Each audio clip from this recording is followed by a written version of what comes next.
ಇದೀಗ SITಯನ್ನೇ ಪುನಾರಚನೆ ಮಾಡಬೇಕು ಅನ್ನೋ ಥಾಟ್ ಯಾಕೆ ಬರ್ತಿದೆ ಸರ್? SIT ರಚನೆಗೆ ಇಂತಿಂತ ಅಧಿಕಾರಿಗಳೇ ಇರಬೇಕು ಅನ್ನೋದಕ್ಕೆ ಯಾರು ಮಾತನಾಡಿದ್ದು? ಅವರೇ ಇದೀಗ ಪುನಾರಚನೆ ಮಾಡಬೇಕು ಅಂತ ಹೇಳ್ತಿರೋದು ಯಾಕೆ ಅಂತ?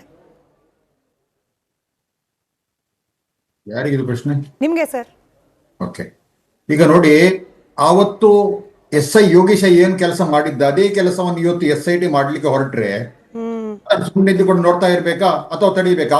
ಆವತ್ತು SI ಯೋಗೀಶನ್ ಯಾರು ತಡೆದಿಲ್ಲ. ಅದಕ್ಕೋಸ್ಕರ ಏನೆಲ್ಲ ಗನಂದಾರಿ ಕೆಲಸ ಮಾಡಿ ನಮಗೆ ಗೊತ್ತಿದೆ. ಯಾವ ರೀತಿ ನಾಶ ಮಾಡಿದ, ಸಾಕ್ಷಿ ನಾಶ ಮಾಡಿದ, ಯಾವ ರೀತಿ ಪೂರ್ತಿ ಹಳ್ಳ ಹಿಡಿಸಿದ. SIT ಅದೇ ದಾರಿಯಲ್ಲಿ ಹೋಗ್ತಾ ಇದೆ ಅಂತ ಗೊತ್ತಾದ ಮೇಲೆ ಅದನ್ನು ಪುನರ್ರಚನೆ ಮಾಡ್ಲಿಕ್ಕೆ ಕೇಳಿದೆ ಮತ್ತೇನ್ ಮಾಡ್ಬೇಕು? ಗೋಪರಾಕಂತ ಹೇಳ್ಬೇಕು ಅವರಿಗೆ. ಇವಾಗ ಹಾಗಾದ್ರೆ ಪುನಾರಚನೆ ಅಂದ್ರೆ ಯಾರನ್ನ ತಗೊಳ್ಬೇಕು ಅನ್ನೋ ಸಜೆಷನ್ ಕೂಡ ನೀವುಗಳೇ ಕೊಡ್ತೀರಾ ಸರ್? ಯಾಕಂದ್ರೆ ನಿಮ್ದೇ ಸಜೆಷನ್ ಮೇಲೆ ಅಧಿಕಾರಿಗಳನ್ನ ಅಪಾಯಿಂಟ್ ಮಾಡಿದ್ದು ಅನ್ನೋ ಸುದ್ದಿ ಇದೆ. ಈಗ ಅವ್ರ ಮೇಲೆ ನಂಬಿಕೆ ಹೋಗಿದೆ, ಹೊಸದಾಗಿ ಯಾರನ್ನ ಅಪಾಯಿಂಟ್ ಮಾಡ್ಕೊಳ್ಬೇಕು ಅನ್ನೋದನ್ನು ನೀವುಗಳೇ ಹೇಳ್ತೀರಾ? ನೋಡಿ, ಒಂದು 100ಕ್ಕೆ ಮೇಲೆ ಸಿಬ್ಬಂದಿ ಇರ್ಬೇಕು ನನ್ನ ಲೆಕ್ಕದಲ್ಲಿ, ಅಂದಾಜು. ಅವ್ರ ಮೇಲೆ ನಂಬಿಕೆ ಹೊಟ್ಟೋದ್ರೆ ಏನೋ ಅವ್ರ ಮೇಲೂ ಮುಂದಿನ ಹಂತದಲ್ಲಿ ನಂಬಿಕೆ ಹೊಟ್ಟೋದ್ರೆ? ಅಲ್ಲ, ನಂಬಿಕೆ ಪ್ರಶ್ನೆ. ಈಗ ಇಡೀ ಇಲಾಖೆ ಮೇಲೆ ನಂಬಿಕೆ ಹೊರಟೋಗಿದ್ರೆ ನೀವು 4 ಜನ ಬಿಡಿ, ಇಡೀ ಕರ್ನಾಟಕ ಸರ್ಕಾರದ ಮೇಲೆ ನಂಬಿಕೆ ಹೊರಟೋಗಿದೆ, ಇಲಾಖೆ ಮೇಲೆ ನಂಬಿಕೆ ಹೊರಟೋಗಿದೆ. ಇಡೀ ಪ್ರಕರಣವನ್ನು, ಅತ್ಯಾಚಾರವನ್ನು, ಕೊಲೆಯನ್ನು, ಹಳ್ಳ ಹಿಡಿಸಿದ್ದೆ ಪೊಲೀಸ್ ಇಲಾಖೆ, ಇಡೀ ಇಲಾಖೆ ಮೇಲೆ ನಂಬಿಕೆ ಹೊರಟೋಗಿದೆ. ನೆಕ್ಸ್ಟ್ ಏನ್ ಮಾಡೋಣ ಸರ್? ಏನ್ ಹೇಳ್ತಾ ಇದ್ದೀರಿ? 50 ವರ್ಷಗಳಿಂದ ಕೊಲೆಗಳಾಗ್ತಿವೆ, ಹಳ್ಳ ಹಿಡಿಸಿದ್ದಾರೆ ತನಿಖೆ, ಮತ್ತೆ ನೀವು ನಂಬಿಕೆ ಮಾತಾಡ್ತಿರಲ್ಲ, ಏನ್ ಹೇಳ್ತಿದ್ದೀರಿ ನೀವು? ಸರ್ ಮತ್ತೆ ಹೇಳ್ತೀನಿ ಸರ್, ಭಾಷೆ ಬಗ್ಗೆ ಗಮನ ಸರ್, ಭಾಷೆ ಬಗ್ಗೆ ಗಮನ. Chandrashekhar sir, this is not done, this is not done. ನಿಮಗಲ್ಲ ಸರ್ ಪ್ರಶ್ನೆ, ಅವ್ರ ಹತ್ರ ಮಾತಾಡ್ತಾರೆ. ನೋ ಸರ್, ನಿಮ್ಮ ಹತ್ರ ಅಲ್ಲ ಮಾತಾಡ್ತಿರೋದು, ರಾಬರ್ಟ್ ಅವ್ರ ಹತ್ರ. ರಾಬರ್ಟ್ ಅವ್ರ ಹತ್ರ. ನಾನು I am doing my job sir, I am doing my job. ಜನ ಗಮನಿಸ್ತಿದ್ದಾರೆ, ಯಾರ್ಯಾರ ಭಾಷೆ, ಯಾರ್ಯಾರ ಭಾಷೆ, ಅವರ ಸಭ್ಯತೆ, ಅದನ್ನ ಜನ ನೋಡ್ತಿದ್ದಾರೆ, ಜನ ನೋಡ್ತಿದ್ದಾರೆ. ರಾಬರ್ಟ್ ಅವ್ರ ಚಂದ್ರಶೇಖರ್ ಸರ್,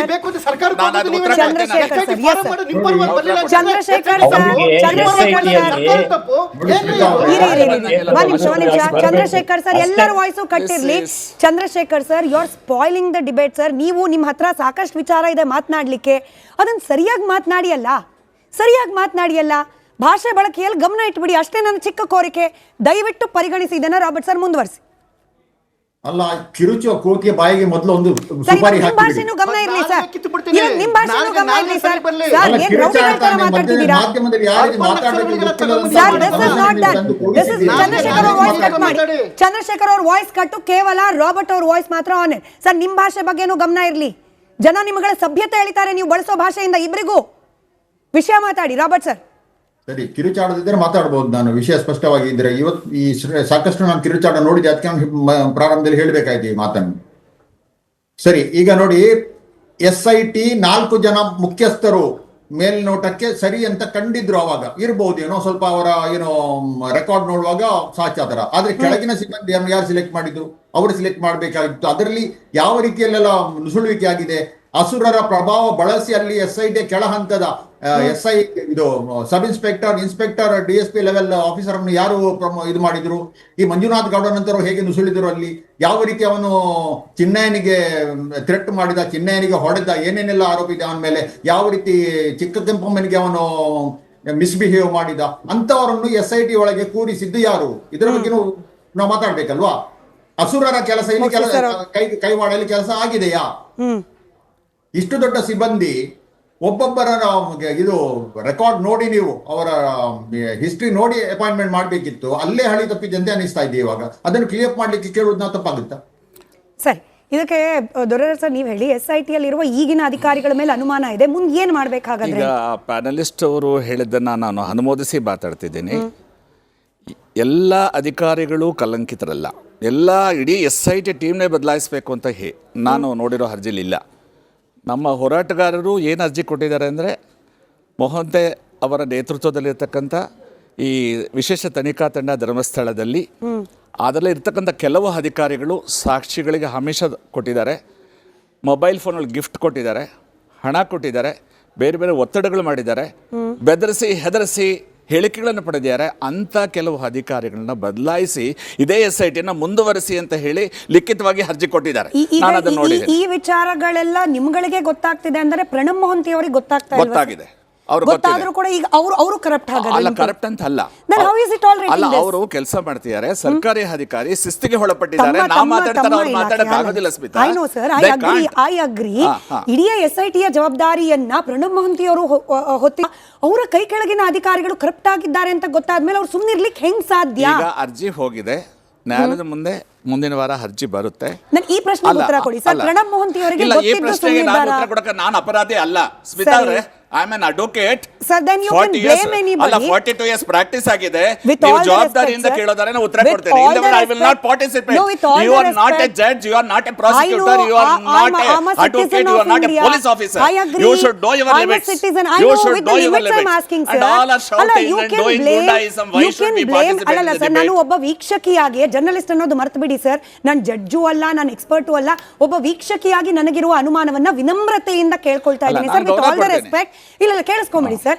ಈಗ ಪ್ರಣಬ್ ಮೊಹಂತಿ ಅವರ ಅಡಿಯಲ್ಲಿ ಇಷ್ಟೆಲ್ಲ ಆಗ್ತಿರುವಾಗ ಅವರಿಗೆ ಗೊತ್ತಿದ್ದು ಸುಮ್ಮನಿದ್ದಾರೆ ಅಂತಂದ್ರೆ ನಾವ್ ಏನ್ ಅನ್ಕೊಳ್ಬೇಕಿದ್ದನ್ನ? ನಾನು ಪ್ರಾಮಾಣಿಕವಾಗಿ ಹೇಳ್ತೀನಿ, ಕೆಲವೆಲ್ಲ ಸಾಕ್ಷ್ಯಾಧಾರಗಳನ್ನು ನೀವು ಕೇಳೋದು ನಾನು ಕೊಡಕ್ಕಾಗಲ್ಲ. ಅವರ ಗಮನಕ್ಕೆ ಇವೆಲ್ಲ ಹೋಗಿದೆ, ಮುಂದೆ ಕ್ರಮ ಜರುಗುತ್ತೆ. ಅರ್ಜಿಗಳು ಲಿಖಿತವಾಗಿಯೂ ಹೋಗಿದೆ. ಸ್ಮಿತಾ, ಒಂದ್ ನಿಮಿಷ, ಲೆಟ್ ಬಿ ಕಂಪ್ಲೀಟ್. ಆಯ್ತು. ಯಾರ ಮೇಲೆ ಆರೋಪಗಳಿದೆ ಅವ್ರ ಮೇಲೆ ಈಗಾಗಲೇ ನೀವು ಪತ್ರಿಕೆಗಳು ನೋಡಿದ್ರಿ, ಯೂಟ್ಯೂಬಲ್ಲಿ ನೋಡಿದ್ರಿ, ಬೇರೆ ಬೇರೆ ಕಡೆ ಎಲ್ಲ ಸುದ್ದಿ ಮಾಧ್ಯಮಗಳಲ್ಲಿ ನೋಡಿದಿರಿ. ಅದಕ್ಕೆ ಲಿಖಿತವಾದ ದೂರುಗಳು ಹೋಗಿದೆ. ನಾನು ಅದನ್ನು ಖುದ್ದಾಗಿ ನೋಡಿದ್ದೀನಿ. ಪುನರ್ರಚನೆ ಕೇಳ್ತಿದ್ದಾರೆ, SIT ಬೇಡ ಅಂತ ಯಾರೂ ಕೇಳಲಿಲ್ಲ. ಆಯ್ತು. Under whom direction sir? Pranab Mohanty same DGP. ಆಯ್ತು.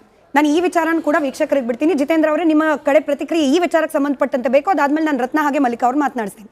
SIT ಪುನಾರಚನೆ ಆಗಬೇಕು ಪ್ರಣಬ್ ಮೊಹಂತಿ ಅವರ ನೇತೃತ್ವದಲ್ಲೇನೆ. ಸದ್ಯ ಕೆಳ ಹಂತದ ಅಧಿಕಾರಿಗಳು ಕರಪ್ಟ್ ಆಗ್ಬಿಟ್ಟಿದ್ದಾರೆ. ಕೆಲ ಅಧಿಕಾರಿಗಳು ಕರಪ್ಟ್ ಆಗಿದ್ದಾರೆ. ಪ್ರಣಬ್ ಮೊಹಂತಿ ಅವರಿಗೆ ಗೊತ್ತಿದೆ ಈ ವಿಚಾರ. ನಿಮ್ಮ ಪ್ರತಿಕ್ರಿಯೆ ಇದಕ್ಕೆ? ಈ SIT ತನಿಖೆಯ ವೇಳೆ ಮೊದಲಿಗೆ ಒಂದು ಆಕ್ಷೇಪವನ್ನ ಬಂದದ್ದು ಯಾವಾಗ ಅಂತ ಹೇಳಿದ್ರೆ, ಶವದ ಉತ್ಖನನ ಮಾಡುವಾಗ 10ನೇ ಪಾಯಿಂಟಿನಿಂದ 11ನೇ ಪಾಯಿಂಟಿಗೆ ಹೋಗ್ಬೇಕಿತ್ತು. ಆದ್ರೆ ಮಧ್ಯದಲ್ಲಿ AC ಅವರು, ಸ್ಟೆಲ್ಲಾ ವರ್ಗೀಸ್ ಅವರು ಯಾವುದೋ ಒಂದು ಕಡೆ ಯಾರೋ ತೋರಿಸಿದ್ರು ಅಂತ ಮೇಲ್ಗಡೆ ಹೋಗ್ತಾರೆ. ಅಂದ್ರೆ ಇವರ ಲೆಕ್ಕದಲ್ಲಿ ಏನು 11ನೇ ಪಾಯಿಂಟಿಗೆ ಹೋಗದೆ ಹೊಸದಾದ ಒಂದು ಪಾಯಿಂಟಿಗೆ ಹೋಗಿ ಅಲ್ಲಿ ಏನು ಉತ್ಖನನ ಮೇಲ್ಗಡೆ ಇದ್ದಂತಹ ಒಂದು ಅಸ್ಥಿಪಂಜರವನ್ನ ತೆಗಿಲಿಕ್ಕೆ ಹೋಗ್ತಾರೆ. ಆವಾಗ್ಲೇ ಇವರು ಸ್ಟೆಲ್ಲಾ ವರ್ಗೀಸ್ ಫೋನಲ್ಲಿ ಮಾತಾಡೋದು, ಮತ್ತೆ ಅಲ್ಲಿಯ SIT ಅಧಿಕಾರಿಗಳು ಇವರೇನು ಗೊತ್ತಿಲ್ಲದೆ ಬೇರೆ ಕಡೆ ಹೋಗ್ತಾ ಇದ್ದಾರೆ ಎನ್ನುವಂತ ಆವಾಗ ದಾಖಲಾಟಗಾಗಿದೆ. ಆವಾಗ ಅವರು ಫೋನಲ್ಲಿ ಮಾತಾಡಿದ ವ್ಯಕ್ತಿ ಯಾರು, ಆ SIT ಮುಖ್ಯಸ್ಥರು ಅಥವಾ ಇನ್ಯಾರು ಎನ್ನುವ ಬಗ್ಗೆ ತುಂಬಾ ಚರ್ಚೆ ಆಗಿತ್ತು. ಆವಾಗ ಒಂದು SITಯ ಮಧ್ಯದಲ್ಲಿ ಏನೋ ಭಿನ್ನಾಭಿಪ್ರಾಯ ಇದೆ ಎನ್ನುವಂತ ಸಂಶಯ ಮೂಡಿತ್ತು. ಅದಾದ ಬಳಿಕ ಈಗ ನೋಟಿಸ್ ಮೇಲೆ ನೋಟಿಸು ಇವರಿಗೆ ಅರೆಸ್ಟ್ ಮಾಡೋದಿದ್ರೆ ಯಾವಾಗ್ಲೂ ಮಾಡ್ಬೋದಿತ್ತು ಇವರನ್ನ, ಅಥವಾ ವಿಚಾರಣೆಯನ್ನ ಮಾಡಿಸುತ್ತಿದ್ರೆ ವಿಚಾರಣೆಯನ್ನು ಯಾವಾಗ್ಲೂ ಮಾಡಬಹುದು. 21 ದಿನಗಳವರೆಗೆ ಕಾಯ್ಬೇಕಂತೇನಿಲ್ಲ. ಹಾಗಾದ್ರೆ ಇವರು ಈಗ ಹೇಳ್ತಾ ಇದ್ದಾರೆ SIT ಕೆಲವು ಸಿಬ್ಬಂದಿಗಳು, ಅಧಿಕಾರಿಗಳು ಕೆಳಗಿನವರು ಸರಿ ಇಲ್ಲ, ಮೊಹಂತಿ ಅವರು ಆಗ್ಬೋದು ಅಂತ ಹೇಳಿದ್ರೆ, ಹಾಗಾದ್ರೆ ಮೊಹಂತಿ ಮತ್ತು ಕೆಲವು ಅಧಿಕಾರಿಗಳ ನಡುವೆ ವೈಮನಸ್ಸು ಅಥವಾ ಒಂದು ಬೇರೆ ರೀತಿಯಾದಂತಹ ಭಿನ್ನಾಭಿಪ್ರಾಯಗಳು ತನಿಖೆಯಲ್ಲಿ ಬಂದಿದೆ ಅಂತ ಇವರ ಆರೋಪಗಳಿಂದ ಗೊತ್ತಾಗ್ತದೆ. ನನಗೆ ಆಗ ಸಂಶಯ ಬರುವಂತಂತೆ ಏನ್ ಹೇಳಿದ್ರೆ, ಹಾಗಾದ್ರೆ ಈ ವಿಚಾರಣೆಯನ್ನ ಅವರನ್ನ ಆರೋಪಿಗಳು ಅಂತ ಆರೋಪಿ ಯಾರು ಷಡ್ಯಂತ್ರದಲ್ಲಿರುವವರಾದಂತವರನ್ನ ವಿಚಾರಣೆಗೆ ಕರೆಸುವಂತ ವಿಷಯದಲ್ಲಿಯೂ ಕೂಡ ಇವರಿಗೆ ಭಿನ್ನಾಭಿಪ್ರಾಯ ಇದೆಯೋ ಅಂದ್ರೆ ಈ ರೀತಿಯಾದಂತಹ ಸಂಶಯಗಳು ಜನರಿಗೆ ಕಾಡ್ತಾ ಇದೆ ನೋಡುವಾಗ, ಇವರೆಲ್ಲ ಈಗ ಮಾತಾಡುವಂತಹ ಸಂದರ್ಭ. ಹಾಗಾಗಿ ಈ ಪ್ರಣಬ್ ಮೊಹಂತಿಯ ನೇತೃತ್ವದಲ್ಲಿಯೇ ತನಿಖೆ ನಡೆಸಬೇಕು ಅಂತ ಹಿಂದೆ ಹೇಳಿದ್ರು. ಕೇರಳ ಪೊಲೀಸರಲ್ಲಿ ಅವರಿಂದ ತನಿಖೆ ನಡೆಸಬೇಕು ಅಂತ ಹೇಳಿದ್ರು. ಅದಾದ್ಮೇಲೆ ಅಂದ್ರೆ ಸಂಶಯಗಳನ್ನ ಮತ್ತಷ್ಟು ಮಾಡ್ತಾರೆ. ಯಾಕಂದ್ರೆ ಆರೋಪಿ ಪರ ವಕೀಲರು ಅವತ್ತು ಕೂಡ ಮಾಡಿದ್ದು, ಇವತ್ತು ಕೂಡ ಏನು ಇವರ ಪರವಾಗಿ ಇನ್ನು ತನಿಖೆ ಸರಿಯಾಗ್ಲಿಲ್ಲ ಅಂತ ಹೇಳಿ ಪುನಃ ಅವರ ಮೇಲೆ ಏನು ಸಿಬ್ಬಂದಿಯ ಅಧಿಕಾರಿಗಳ ಮೇಲೆ ಕೆಳ ಹಂತದ ಅವರ ಮೇಲೆ ಆರೋಪವನ್ನು ಹೊರಿಸುವುದು ನೋಡಿದ್ರೆ ಇವರಿಗೆ ಸತ್ಯ ಬರ್ಲಿಕ್ಕೆ ಇಷ್ಟ ಇಲ್ಲ. ಇವರಿಗೆ ಬೇಕಾದಂತಹ ಒಂದು ತೀರ್ಪು ಬರಬೇಕು ಎನ್ನುವ ಉದ್ದೇಶದಿಂದ ಈ ರೀತಿಯಾಗಿ ಪದೇ ಪದೇ ಪ್ರತಿಯೊಬ್ಬರ ಬಯಕೆನೂ ಅದೇ ಇರುತ್ತೆ ಸರ್. ನಮ್ಮ